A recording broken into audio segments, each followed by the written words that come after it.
मंगल विद्यालय सेलू, जिल्हा परभणी. प्रस्तुत वक्तृत्व स्पर्धेमध्ये विषय मांडतोय की वृक्षवल्ली आम्हा सोयरे वनचरे, पक्षी ही सुस्वरे आळविते. या संत श्री तुकाराम महाराजांच्या अभंगाबद्दल मी 2 शब्द सांगणार आहे. आता वृक्ष म्हटलं तर निसर्गाचा हात असं आपण म्हणतो, कारण की मानवाला मिळणाऱ्या ऑक्सिजनपासून ते पक्ष्यांच्या घरट्यांपर्यंत सर्व काही वृक्ष हे मानवाला व निसर्गाला पुरवत असते. अशा अनेक प्रकारच्या गोष्टी निसर्गाला व मानवाला वृक्ष सतत पोहोचवत असतात.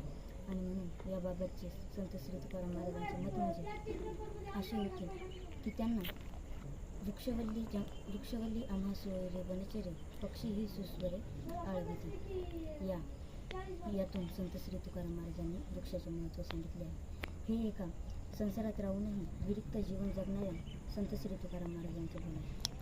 आपल्यासारख्या चालत्या बोलत्या माणसांपेक्षाही जास्त त्यांना निसर्ग हा जास्त आवडायचा, कारण की आपल्या जगातील क्रोध, लोभ, मोह अशा विकारांपासून ही वृक्षमेव जंगल व वन हे त्यांना जास्त आवडत असेल.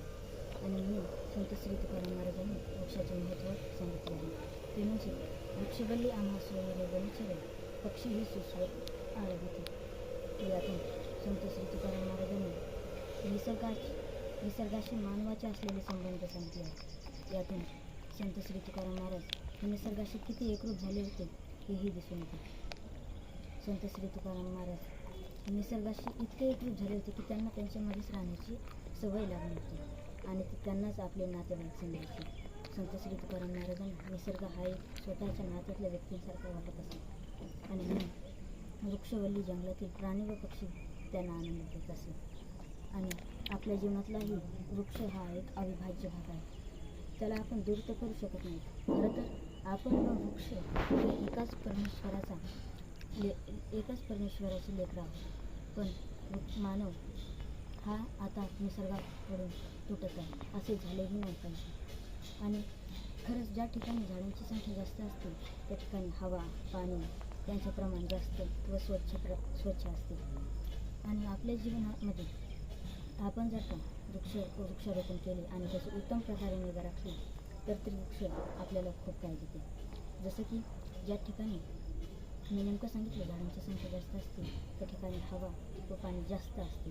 इतकंच नाही तर त्या ठिकाणाहून आपल्याला ऑक्सिजन ही जास्त प्रमाणात मिळते, फळंही जास्त येतात, फुलं अशा अनेक प्रकारचे. आणि इतकंच नाही तर आपल्याला औषधी ज्या तयार करायच्या असतात त्यांच्यासाठीही आपल्याला वृक्षवेली लागत असतात. आणि म्हणून एका महात्म्याने म्हणजे आपल्या संत श्री तुकाराम महाराजांनी म्हटलेलं आहे. आणि आता आमच्या लहानपणी एक म्हातारा आम्हाला एक नेहमी गोष्ट सांगायचा की मुलांना एक म्हातारा होता आणि एक राजा होता. राजा आपल्या राज्यात परिभ्रमण करण्यासाठी जेव्हा निघायचा तेव्हा म्हातारा झाड लावत असायचा. एके दिवशी म्हाताऱ्याला त्या राजाने बघितलं आणि त्या दिवशी म्हातारा हे आंब्याचं झाड लावत होता. आणि राजाने आल्यावर विचारलं, काय हो बाबा, तुम्ही झाड लावताय पण या झाडाची फळं तर तुम्हाला खायला मिळणार नाही.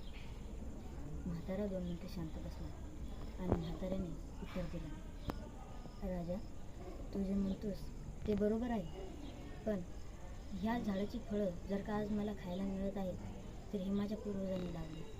जर का त्यांनीही असा विचार केला असता की मला मिळणार नाही तर आज मलाही मिळालं नसतं. आणि म्हणून आज मला मिळतं आहे तर मी कसं काम सोडू शकतो. आज मी सोडलं तर माझ्या पुढच्या येणाऱ्या पिढीलाही मिळणार नाही. आणि म्हाताऱ्याने आपलं मत राजापुढे मांडलं. न भीता राजापुढे मांडल्यामुळे राजाचे ते मनात फिट बसलं आणि राजाने आपल्या वनाचा काही छोटासा भाग आपल्या राजाचा छोटासा भाग हा वनासाठी दान केला. आणि म्हणून आपल्या राज्याचा वनासाठी दान केलेला भाग हा काहीतरी उपयोगी यावं. आणि याच आशीर्वाद कोणाचा घेतला तर म्हाताऱ्याचा घेतला की बाबा तुम्ही मला ही इतकी चांगली हे दिली याचंही मी पालन करेन. आणि खरंच आपल्या जीवनामध्येही वृक्षाचे महत्त्व आपल्याला 100% दिसून येते. माझं तर असं म्हणणं आहे की आपल्या रोजच्या कार्यदिनामध्ये आपल्या जीवनामध्ये 75% हे वृक्ष आपल्याला दिसत असते. आणि म्हणून संत श्री तुकाराम महाराजांनी म्हटले आहे, आपल्याला जर का दान करायचे कोणाकडून शिकायचं असेल तर ते वृक्षाकडून शिका, असं माझं म्हणणं आहे. कारण की आपल्याला काही नाही देत. आपल्याला सर्व काही आपले जी लोक असतात ते आपल्याला विनामूल्य काहीच देत नाही. आणि वृक्ष हे काहीही न घेता आपल्याला सर्व काही देते. फळ फूल ज्याने आपल्याला अन्नाची पुरवठा होतो. एवढं बोलून मी माझे 2 शब्द संपवतो आणि झाडे लावा झाडे जगवा हा संदेश देतो. जय हिंद, जय भारत.